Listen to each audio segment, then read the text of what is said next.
Mesdames, Messieurs, je suis présentement en compagnie de Monsieur Roberto Blondin, maire de la municipalité de Sainte-Thérèse de Gaspé en ce 30 avril pour notre rencontre hebdomadaire, bien sûr. Alors, tout d'abord, bonjour Monsieur Roberto. Bonjour, Mirko. Alors, Monsieur Roberto, on va débuter notre discussion cette semaine par des remerciements à l'ensemble des acteurs économiques qui gravitent autour de la municipalité de Sainte-Thérèse de Gaspé. Là, il y a une belle solidarité et puis il y a des commerces là, qui font un excellent travail en ce moment. Oui, c'est très important de remercier les gens qui ont des commerces de proximité à Sainte-Thérèse, des commerces d'alimentation. Vous savez qu'on a Guy Desbois à Sainte-Thérèse, qui donne un très bon service, qui est vraiment là, qui font des heures, qui s'assurent de la propreté, de l'hygiène, de la désinfection, puis ils donnent un service vraiment excellent.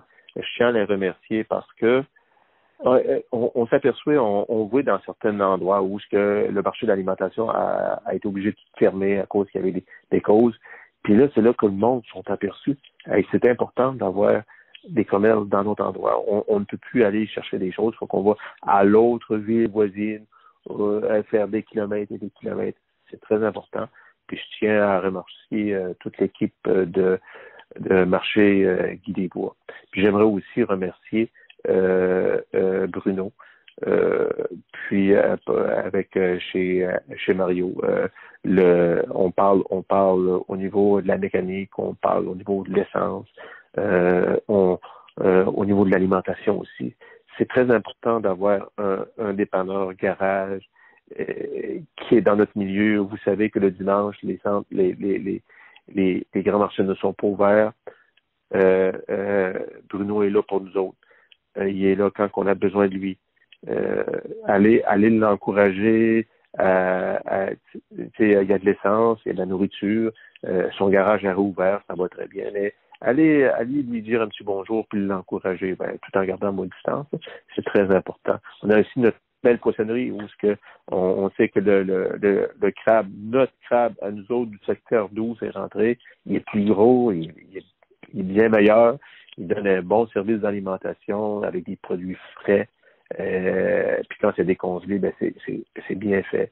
Je pense que je lève mon chapeau à ces trois commerces-là parce que c'est le noyau, si vous voulez, des commerces au niveau de l'alimentation et des services de ma municipalité. Puis c'est toujours important de dire une chance que vous êtes là parce qu'on apprécie beaucoup les services que vous donnez. Impossible aujourd'hui de ne pas souligner le fait que, tranquillement pas vite, on s'en va vers un déconfinement graduel, avec tous les enjeux, naturellement, que ça implique. Ben oui, on a vu hier la vice-première ministre annoncer un déconfinement au niveau des régions. On sait que la Gaspésie, les îles, ça va être le 18 mai. Et je vous dirais honnêtement, individuellement, moi, puis les maires, on a une certaine réserve là, à déconfiner vite de même. Là. On demande à avoir des explications. On travaille très fort avec la santé publique, M. Yves Bonnier-Viger. On a des interrogations, des questions à poser. Pourquoi aussi vite? Parce qu'il ne faut pas mettre en péril ce qu'on a fait, ce qu'on a mis en place. Tu sais, là, tout le monde a mis l'épaule à la roue pour dire on se confine, on ne sort pas de chez nous, on se protège et on sauve des vies de même. Et puis, du tout au tout, on parle d'un déconfinement, ce qui n'est pas mauvais. Ce qui n'est pas mauvais, un déconfinement graduellement, puis tout en gardant les trois règles de base, hein, la distance, se laver les mains, et puis bien désinfecter où ce qu'on passe. C'est des choses de base qu'on devrait tout le temps garder. En tout cas, on va le garder, c'est sûr, pour les prochaines années. C'est trois choses à faire. Là. Mais c'est sûr que le 18 mai, on trouve ça de bonne heure. Il y a la saison touristique aussi qui commence. C'est très important, ça. Écoute, comment qu'on voit ça, un déconfinement trop hâtif qui pourrait nuire à notre saison touristique. Donc, c'est toutes des questions qu'on pose au gouvernement supérieur. On veut avoir des réponses. Puis, s'ils sont prêts à reculer s'il y a quelque chose, comme qu'elle a dit, s'il y a quelque chose, on recule puis on ferme, je pense que c'est bon de leur poser la question, avez-vous tout évalué les tenants et les aboutissants Et pourquoi vous ne reculez pas la date au 1er juin ou au 15 juin pour être sûr que le gros de la tempête est passé puis que notre saison touristique pourrait avoir lieu. Parce que si le déconfinement se fait trop vite, puis il y a des lieux où il y a une propagation du coronavirus, ça fait en sorte que ça met notre industrie touristique en péril, puis ça met notre industrie des pêches aussi en péril. Parce qu'il ne faut pas oublier une chose, c'est que le touriste qui vient en Gaspésie fait le tour de la Gaspésie. Il va pas juste à Carleton ou à Chandler ou à Percé, puis remonte, tu sais pas, là.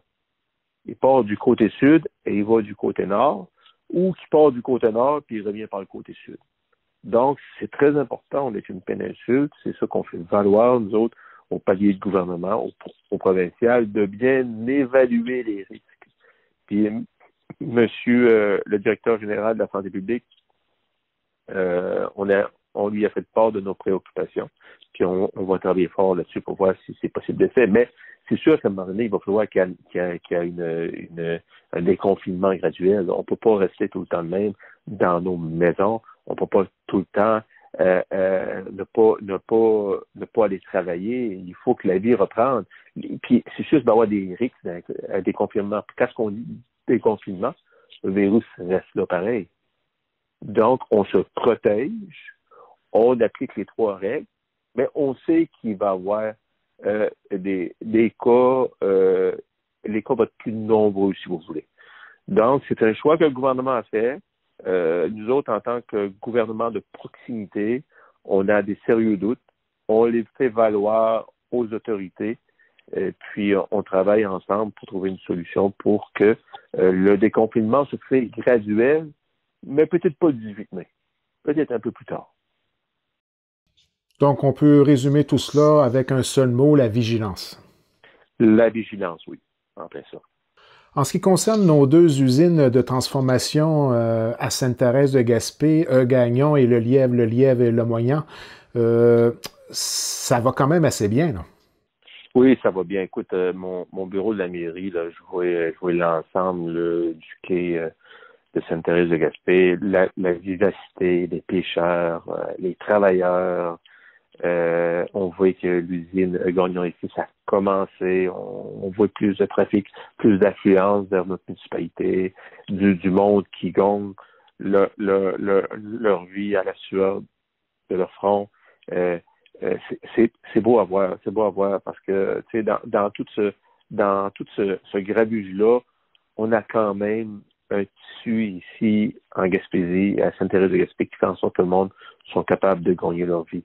Le Gagnon, c'est parti, ça va bien, on se croise les doigts. Puis même s'il y a des cas, on est préparé collectivement. Quand j'entends collectivement, c'est l'usine Gagnon Épices qui ont mis les mesures en place. La santé publique et la municipalité de Sainte-Thérèse-de-Gaspé, Gaspé qui ont établi des choses à faire tout de suite, c'est quelque chose qui se passe.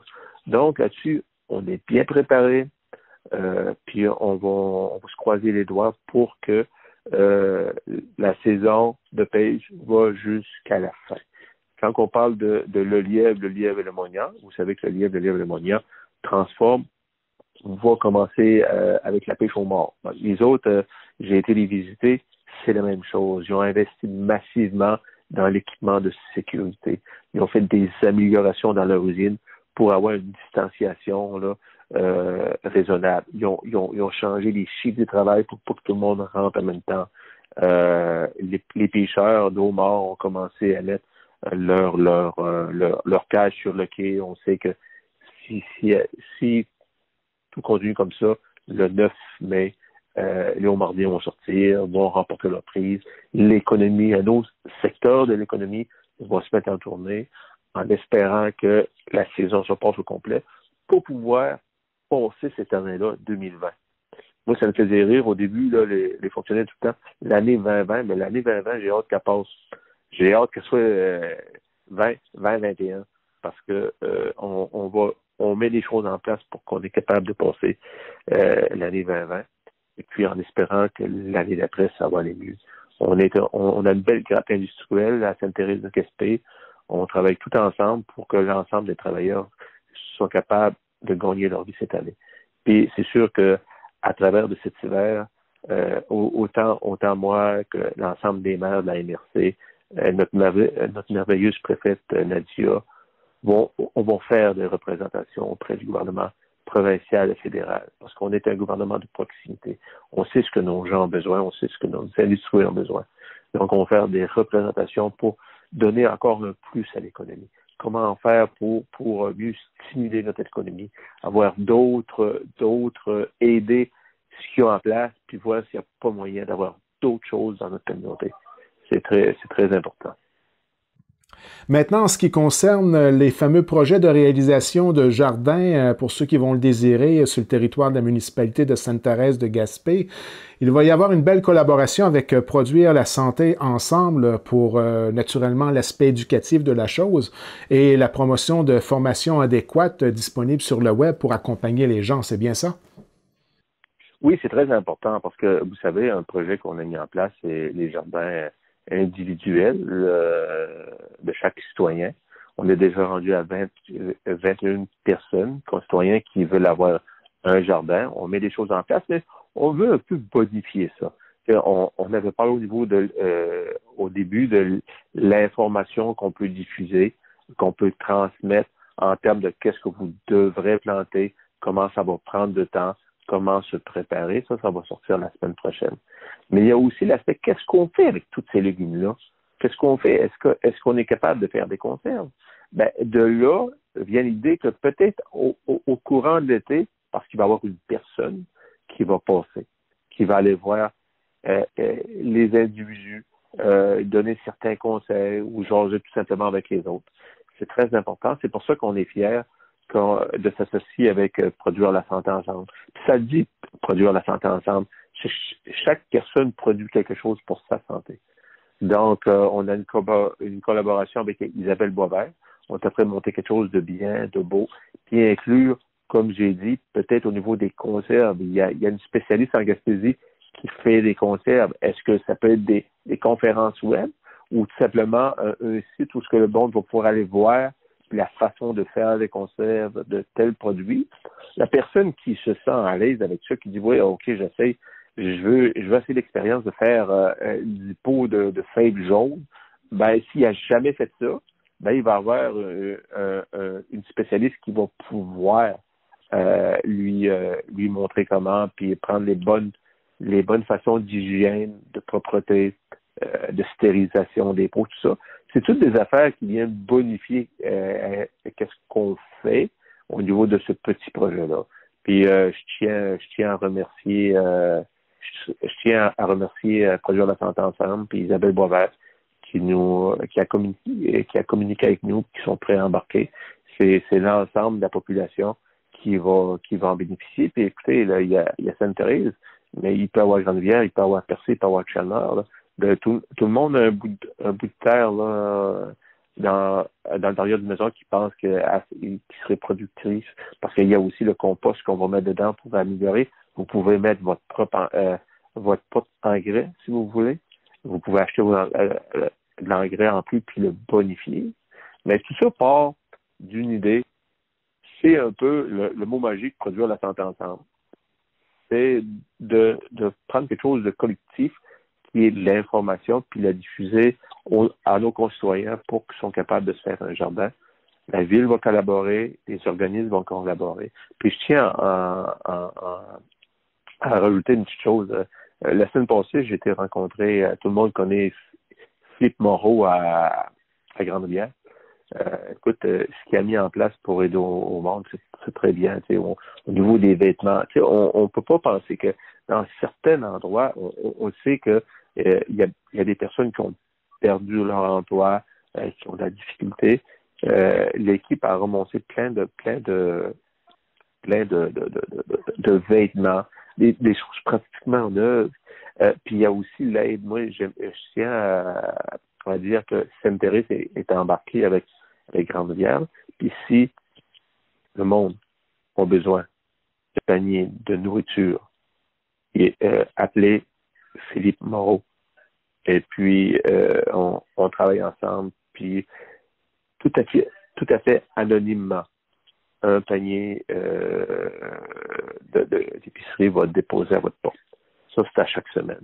Les personnes qui en ont besoin, qui sont en difficulté, appelez Flic Moreau à Grande-Rivière. On a une entente Sainte-Thérèse-Grande-Rivière.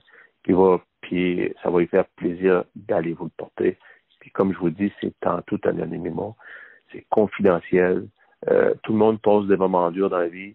Ça arrive à tout le monde. Puis moi, je me rappelle, quand j'étais jeune, j'allais à l'église de Val-d'Espoir, puis il y avait un curé il n'a pas resté longtemps à Val-d'Espoir, mais il a été, je pense, 6 mois. Il avait dit, tomber, c'est humain, mais se relever, c'est divin. Fait qu'on peut, dans la vie, il peut nous arriver des choses où ce qu'on tombe, on met les genoux à terre. Mais quand on se relève de ça, avec tout ce qu'on a vécu, puis notre expérience, on est 2 fois plus fort. Fait que on peut avoir des moments difficiles, mais tout ensemble, on va s'en sortir. Monsieur Roberto Blondin, maire de Sainte-Thérèse de Gaspé, merci beaucoup pour cet entretien. Rendez-vous la semaine prochaine. Bon, je te remercie bien, Marco.